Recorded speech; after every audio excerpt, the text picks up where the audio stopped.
السلام عليكم ورحمة الله وبركاته. أهلا بيكم في قناة صافي ستايل لتعديل وتصحيح الملابس. درسنا النهاردة خياطة حجر البنطلون، القطع اللي في حجر البنطلون ده. هي القطعة دي دابت، البنطلون كله سليم والقطعة دي دابت، فاحنا عاوزين نعمل لها تصليح. هنعمل ايه؟ هنجيب قطعة قماش جينز، نقصها على قد القطعة دي كده بالظبط، أكبر من القطعة شوية.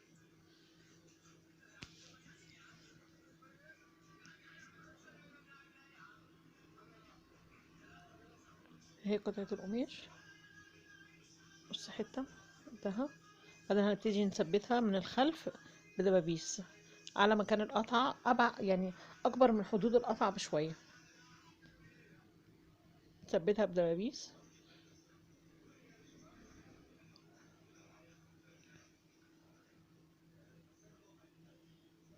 هتبقى كده من الأمام، وبعد كده هنبتدي نخيط عليها. نثبتها بدبابيس عشان ما تتحركش.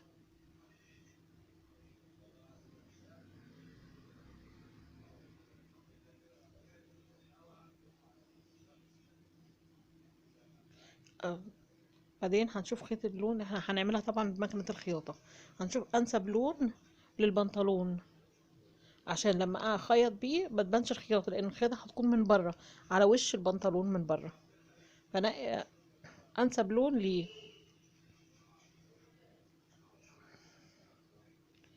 انا اخترت اللون ده، هو انسب لون واقرب لون للبنطلون.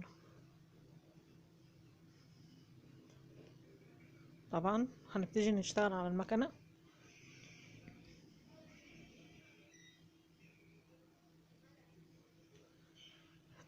بنبدأ الخياطة.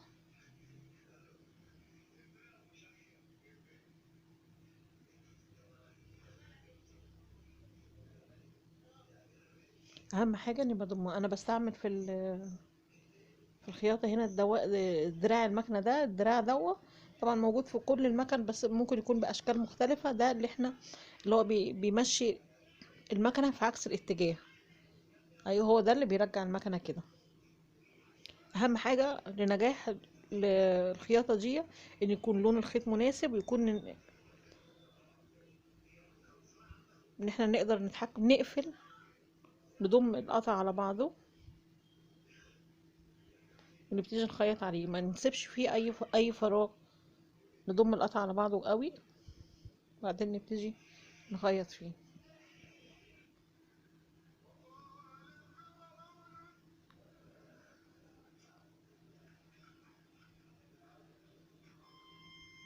طبعا بنضطر نشتغل بايد واحده، لان الايد التانية بتكون بترجع، مع شغاله في دراع المكنه بترجعها. اهو كده زي ما احنا شايفين.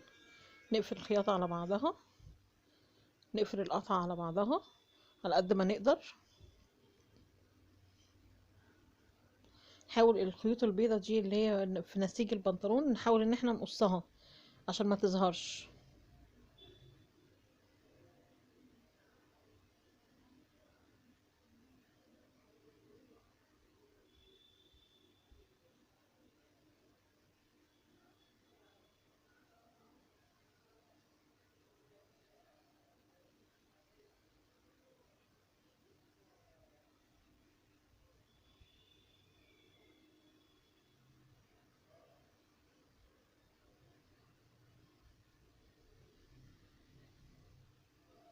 واحدة واحدة، ان احنا بنقدر نتحكم في المكنة وفي سرعتها مع كتر الشغل. هيجي معانا سهل جدا. نجرب مرة واتنين لحد ما يطلع معانا متقن. وهي الطريقة سهلة جدا، ما بتاخدش حتى 5 دقايق. بس اهم حاجة نقفلهم على بعض، نقفل القطعة على بعضها، نقفلها، نبتدي نشتغل.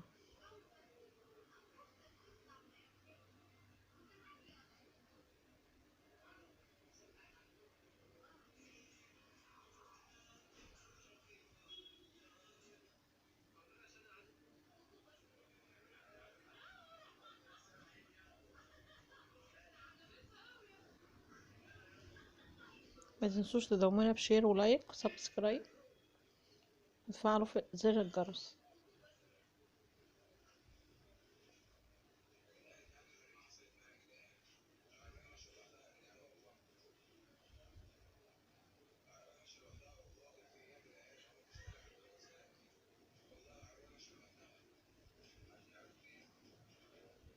ثبتت معايا كلها، بعدين هبتدي امشي بيهم بالمكنه بقى، هيكون اسهل ان انا اشتغل بايد واحده وبرجع دراع المكنه بالايد التانية. نجاح الشغل ده بيتوقف على لون الخيط اللي انا بستعمله، وعلى ان انا اقدر اقفل الفتحه دي كويس. القطع ده اقدر اضمه على بعضه كويس جدا.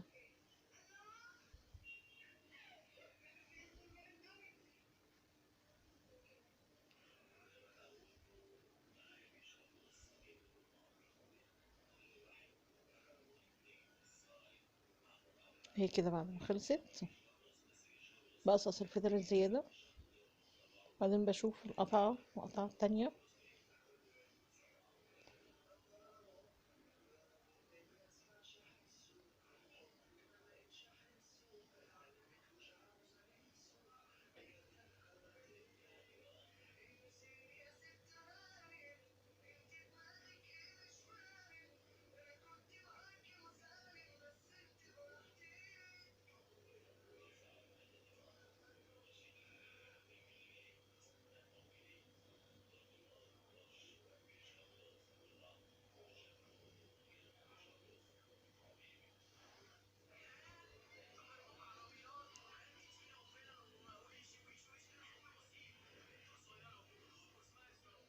ده كده البنطلون بعد ما خلص.